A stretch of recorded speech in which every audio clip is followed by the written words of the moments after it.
used to shoot heroin in Penn Station underneath this building. Today we're talking about UFC fighters who took dark detours with drugs. These stories involve different substances, but the one thing they all have in common is that they lead to all of these fighters hitting rock bottom. No words to explain the gratitude I have for my family. Some of them came back, others didn't. Let's find out who they are. Court McGee's battle is one of the clearest examples of how addiction can nearly cost a life. He fell into drinking and hard drugs after high school and spiraled toward full-blown heroin dependency. In 2005, he overdosed and was pronounced clinically dead for several minutes before being revived. That near-death experience didn't stop the binge. Months later, he relapsed in Las Vegas and woke up 4 days later in Iowa with no pants. McGee finally chose sobriety on April 16, 2006, the date he still names when telling his story. Getting clean meant cutting ties with many friends and spending time in rehab. He went from rehab to the gym and used MMA as a structure. In 2010, he won the Ultimate Fighter 11, then built a steady career in the welterweight division. Outside the cage, he speaks at recovery meetings, telling people that if he can come back from clinical death, anyone can.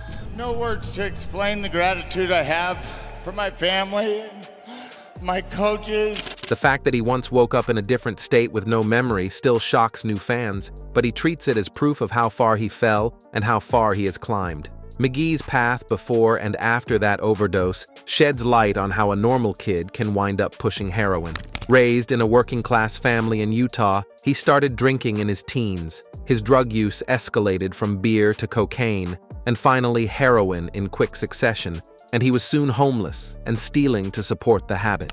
He tried rehab several times but always relapsed. He credits the night he temporarily died as the thing that finally snapped him out of denial. After rehab, he moved home, worked construction, and slowly worked his way back into jiu-jitsu classes. His wrestling background gave him a base, but his cardio was shot from years of abuse. Training became a new addiction. Over time, he rebuilt relationships with his parents and married his high school sweetheart. Today, he volunteers with the Church of Jesus Christ of Latter-day Saints, visits prisons, and speaks at high schools. He says that sharing his story is more important than any win because it helps others feel less alone. He still writes the date, April 16, 2006, on his gloves as a reminder of what he survived. Matt Brown had a similar resurrection. Before he was the Immortal, he was a bartender who chased every party. He drank heavily and shot heroin. One night he overdosed on heroin and stopped breathing, but a friend revived him. That's where his nickname came from. He literally shouldn't have survived. Brown has said that watching Wanderlei Silva fight lit a spark. He decided he wanted to be like the men he watched on TV and started training. The decision to get sober wasn't instant, but fighting gave him a focus. After appearing on The Ultimate Fighter in 2008, he put together a string of highlight reel knockouts and became a top welterweight contender. When fans call him Immortal, he often reminds them he almost died with a needle in his arm. His story proves how quickly fortunes can flip once you commit to change. There he goes. Very nice. Matt Brown, submission victory. Brown's road from small-town Ohio to the octagon was chaotic. Growing up in Jamestown, he was an angry teenager who fought in bars and worked at a bar to fund his drug habit. He moved through several low-paying jobs and had little direction. After his near-fatal overdose, he spent several weeks detoxing in his parents' basement. A friend dragged him to an MMA class, and he discovered a place where aggression was channeled and celebrated. He scraped together gas money to get to Columbus for training and slept in his car when he had to. Over the next few years, he fought in regional shows for almost no pay, often taking fights on a week's notice. By the time he got to the UFC, he had already fought through homelessness and detox, so he didn't fear trading punches. Brown's highlight reels include liver kicks and elbow knockouts, but he says the proudest moment of his life was celebrating 10 years sober with his kids. He stresses that sobriety isn't a finish line, but a daily practice, and he still goes to meetings on off weeks. James Irvin's painkillers are another trap. James Irvin started taking Vicodin for knee injuries and, like many athletes, underestimated how addicting opioids can be. As he told reporters after a 2008 bout, he couldn't train without them, and soon he was hooked. The California State Athletic Commission suspended him for testing positive for methadone and oxymorphone. Irvin later admitted he needed to get caught because his addiction was out of control. Being forced off the circuit was a blessing in disguise. He entered rehab, cleaned up, and started visiting schools to warn kids about prescription drug abuse. Irvin's career never reached the heights it once promised, but he has stayed sober and uses his platform to talk about the dangers of masking pain with pills. Irvin's fight resume shows how quickly painkiller dependency can derail a promising athlete. Known for his flying knee knockout of Houston Alexander in 8 seconds, he went from rising star to warning sign in just a few years.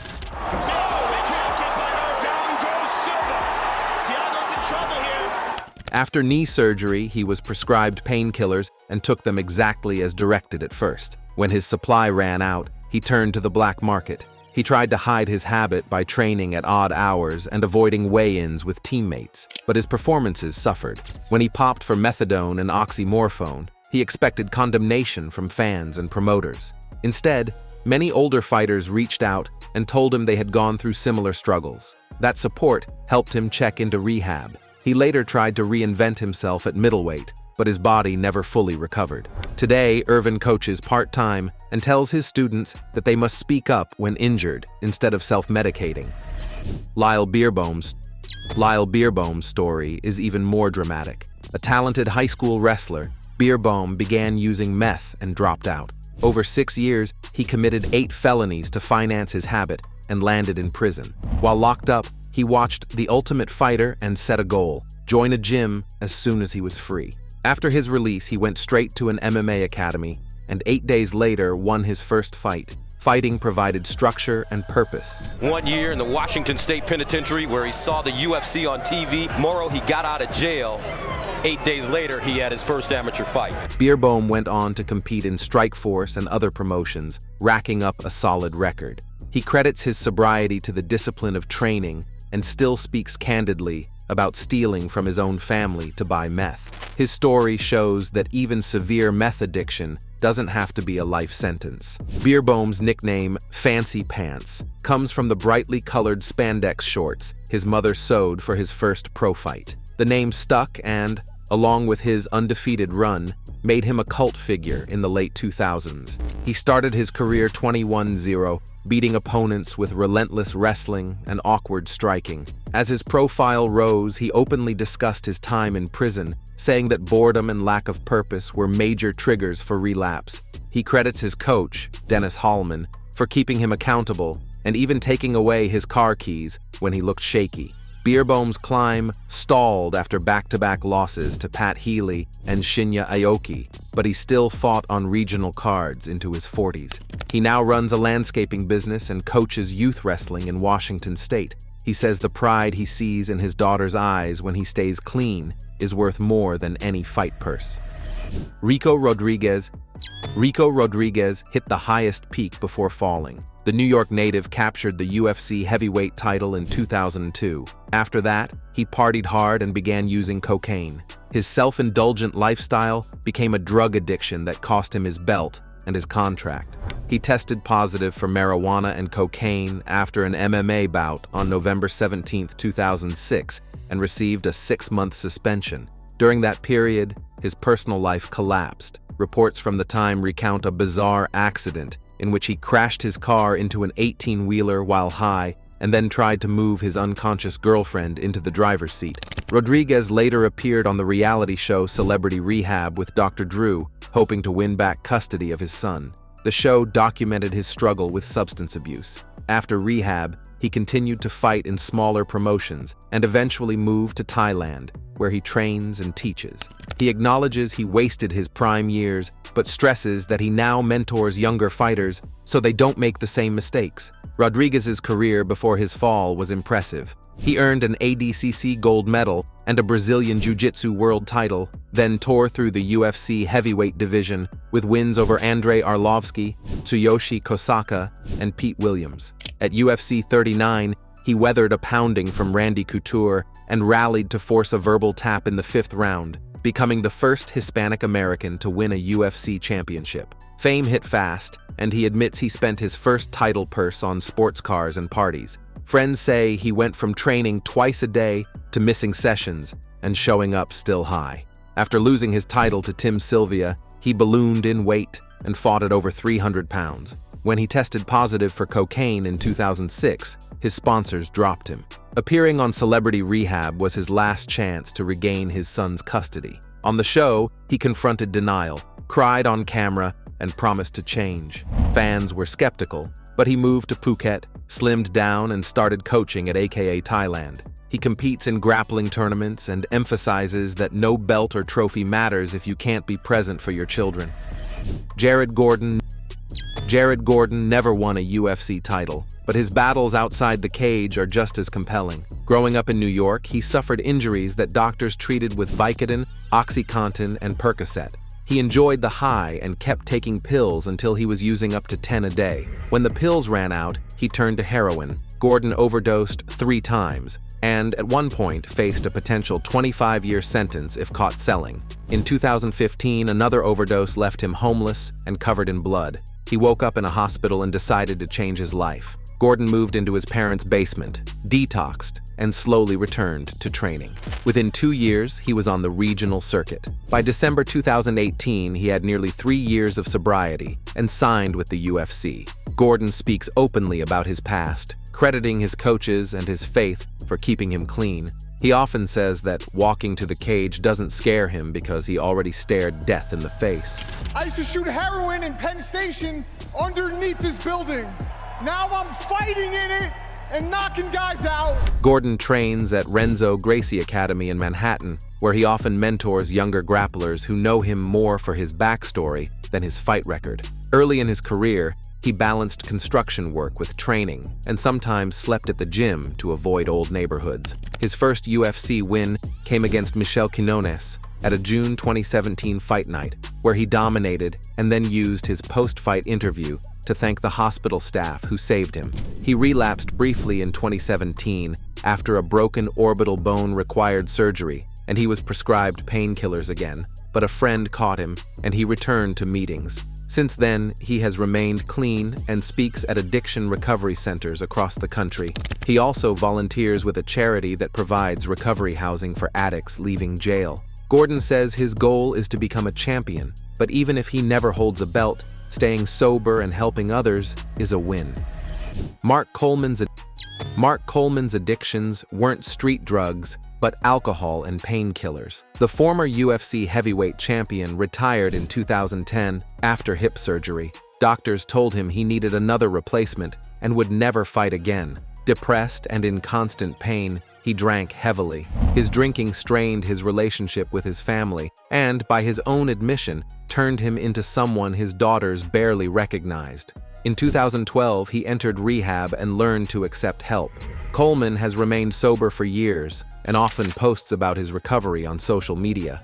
In March 2024, he made headlines for a different reason. He carried his parents out of a house fire and suffered smoke inhalation. Days later, he told reporters he was grateful to be alive and proud to be sober. Coleman says staying clean is harder than winning a fight because the opponent never goes away. Coleman's life before sobriety was like a highlight reel mixed with a warning sign.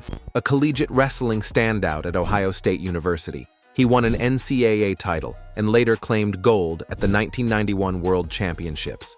Known as the Hammer, he pioneered the ground and pound style in the early UFC, smashing his way through tournament fields at UFC 10 and 11. He captured the inaugural UFC heavyweight title in 1997, but lost it in his first defense and later fought in pride. Grinding away that right hand. As injuries mounted, he relied on alcohol to dull the pain and cope with retirement. His daughters said he would drink alone in his basement until he passed out. In rehab, he learned about the disease model of addiction and began attending AA. Today, he coaches at Hammer House in Ohio, hosts a podcast about sobriety, and occasionally appears at UFC events. When asked what victory he's most proud of, he points to his sobriety chip, not his championship belt. Evan Tanner's life was both inspiring and tragic. A self-taught fighter who became UFC middleweight champion in 2005, Tanner was also known to down a 12-pack of beer a day. Friends called him a straight-up alcoholic and said he often disappeared for weeks on drinking sprees. He sometimes arrived at training or promotional events clearly intoxicated. Tanner admitted he set a date of October 10th to stop drinking, but couldn't stick to it. In September 2008, he embarked on a solo camping trip in the California desert and died of heat exposure. Because he had a history of alcoholism and would frequently vanish, some initially speculated his drinking played a role, though the official cause was heat. A 2023 Amarillo Globe News investigation found that 14 of 15 people interviewed confirmed he had a lifelong struggle with alcoholism. Tanner's death was a cold reminder that talent and heart aren't enough when addiction remains unchecked. What makes his story unique is how he learned the sport. Raised in Amarillo, Texas, he had no formal coaching at first. He watched VHS tapes of Pancras events and practiced techniques on friends in his garage. By pure grit, he became a two-time state wrestling champion and later captured the Pancras Neo Blood tournament in Japan. In 2005, he upset David Terrell to win the UFC middleweight title, showing that dedication can overcome lack of resources. The new UFC middleweight champion of the world. Outside the cage, he was a wanderer who traveled America on a motorcycle and wrote philosophical blog posts about life's meaning. He saw fighting as a way to fund his adventures. Friends say he would disappear into the desert for weeks, living in a tent, reading poetry and drinking heavily. His motto was, "Be proud of yourself." Sadly, his independence sometimes kept him from asking for help. When he went missing in September 2008, many assumed he would return with another story. Instead, his body was found near his campsite, and the community mourned a free spirit lost too soon. Ian Heinisch. Now, let's talk about Ian Heinisch, who went from drug smuggler to UFC middleweight. Growing up in Colorado, he became a state wrestling champion and seemed destined for a college scholarship, but poor grades and a rebellious streak derailed those plans. Diagnosed with ADHD as a kid, he was prescribed Adderall. He later abused the pills and began partying, which led to dealing ecstasy at raves. This escalated to selling ecstasy and cocaine. After being busted with 220 pounds of marijuana, he skipped bail and headed to Europe with a fake passport. In the Canary Islands, he worked as a club promoter and courier for smugglers, swallowing balloons of cocaine to transport them. The fast lifestyle and easy money fueled his addiction and led to full-blown alcoholism while working at a club in Tenerife. Heinisch was arrested in Spain for drug trafficking and spent time in prisons in Tenerife and later in Rikers Island. Behind bars, he read the Bible, taught himself Spanish, and stayed in shape with push-ups and burpees. There, he discovered cage fighting through smuggled magazines, prayed with fellow inmates, and promised himself he would change. After release, he joined a church program, got sober, worked odd jobs, and dedicated himself to MMA. He earned a contract on Dana White's Contender Series and eventually signed with the UFC, beating Antonio Carlos Jr. in his debut. He's not worried about submissions if your legs are locked around his waist. His first UFC interview was marked by gratitude rather than trash talk. Heinisch now runs a charity that provides support to children with incarcerated parents and reminds people that redemption is possible, even for those with felonies on their record. He still speaks about the temptations he faced and says his faith keeps him grounded. Alex Pereira's addiction story began in São Paulo. At 12, he left school to work at a tire shop where older co-workers first introduced him to cachaça, a Brazilian sugarcane spirit. By the time he was 16, he was addicted, drinking 3 shots before noon while excelling in capoeira. At 21, Pereira discovered kickboxing to get fit, but his heavy drinking persisted. He sometimes fought professionally while hungover, despite coaches urging him to quit. At 25, he reached a turning point. Pereira realized he had to choose between alcohol and his fighting career, recognizing his life was much darker with booze. He quit alcohol cold turkey that year. Soon after, he began winning Glory kickboxing titles, including 2 victories over Israel Adesanya. After transitioning to UFC years later, Pereira knocked out top contenders and captured the middleweight title from Adesanya in November 2022. This dude is crazy. Look, there's no doubt he was in deep, deep trouble. Known for his stoic demeanor, Pereira says he aims to inspire others struggling with addiction. In interviews, he credits his indigenous heritage and partner for his focus, and often visits youth programs in Brazil, encouraging kids that anyone can overcome addiction. Chris Lieben rose to fame in 2005 on the first season of The Ultimate Fighter, quickly becoming known for his brawling style, fiery personality, and memorable antics, like punching a window and sleeping outside after an argument. Between 2005 and 2006, he built a reputation for his iron chin and 4 straight wins, including a comeback knockout of Terry Martin. Despite his success, from 2005 to 2011, Laban struggled with painkillers and alcohol, later admitting he was addicted to painkillers for years. By late 2011, his health deteriorated. After UFC 138, he tested positive for oxymorphone and hydrocodone, resulting in a 1-year suspension that forced him into rehab, where he addressed childhood trauma and learned healthier coping mechanisms. He said being sidelined during this period ultimately saved his life. After retiring from the UFC in 2013, Laban stayed off pain pills but admitted to slipping up with alcohol. He wrote a memoir and shifted to refereeing and judging in bare-knuckle boxing. Currently, Laban advocates for fighters to seek help before addiction ends their careers, opens his gym to recovering addicts, and emphasizes that fighters need support like anyone else.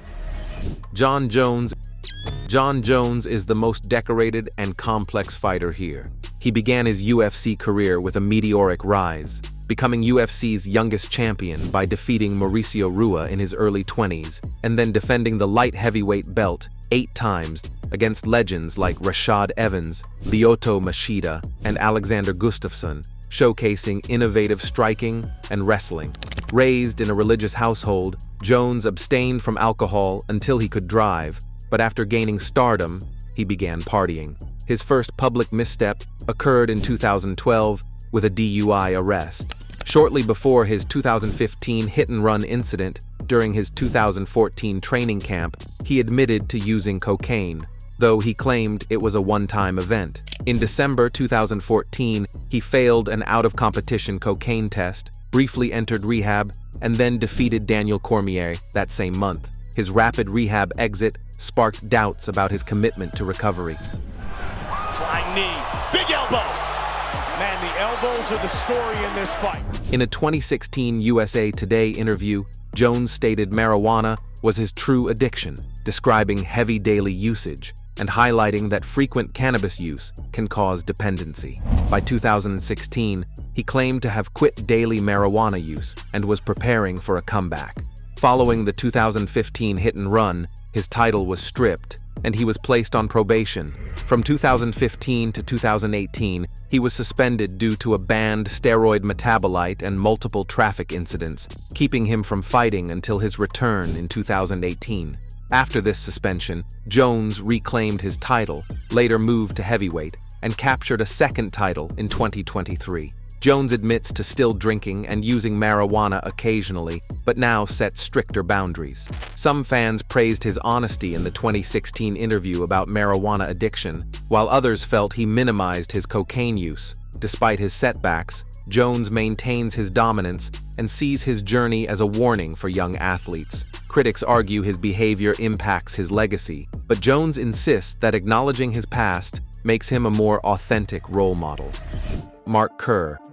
Now let's talk about Mark Kerr, nicknamed the Smashing Machine. Standing 6'3" with wrestling credentials from Syracuse University, Kerr made his pro MMA debut in 1997. That year, he quickly ragdolled opponents in Vale Tudo tournaments and the UFC, earning his nickname by smashing faces with elbows and fists and scoring one of the most dominant early runs in the sport. culminating in winning 2 UFC tournaments. In late 1997, Kerr signed with Pride in Japan, where he gained notoriety by defeating top heavyweights like Enson Inoue and Igor Vovchanchin, further endearing himself to Japanese fans who admired his power. However, by 1999, after a few years of late-night parties and constant travel, the pressure began to take its toll. During this period, as his injuries mounted, doctors prescribed painkillers, and Kerr initially used prescription opioids for legitimate injuries. Over the next year, his use escalated. Before long, he was resorting to injecting black-market opiates. At one point, he even injected a black-market substance on his way to the ring. This downward spiral culminated in 1999 when he overdosed on methadone and Valium, leading to his hospitalization. He later told Sports Illustrated, "Once you turn that invisible line, there's no going back," describing how mixing prescription narcotics with alcohol created a sloppy existence. Kerr's addiction strained his relationship with his wife and derailed his career. Over the next few years, he tried rehab multiple times. However, early efforts failed, leading to relapse. His wife, Dawn Staples, shared with reporters her fear that he would die alone in a hotel room. In 2002, HBO's documentary, The Smashing Machine, vividly captured his struggles, including moments where he was revived after an overdose. After leaving MMA in the mid-2000s, Kerr worked as a bouncer before eventually finding steady work as a coach. In recent years, he has been candid about his past, while a biopic starring Dwayne Johnson chronicled both his athletic brilliance and vulnerability. By sharing his story, Kerr hopes to prevent other athletes from making the same choices he did. Did we forget any UFC fighters who dealt with addiction? Let us know your thoughts in the comment section, and before you leave, don't forget to like this video and subscribe to MMA Rivals so you don't miss the next ones.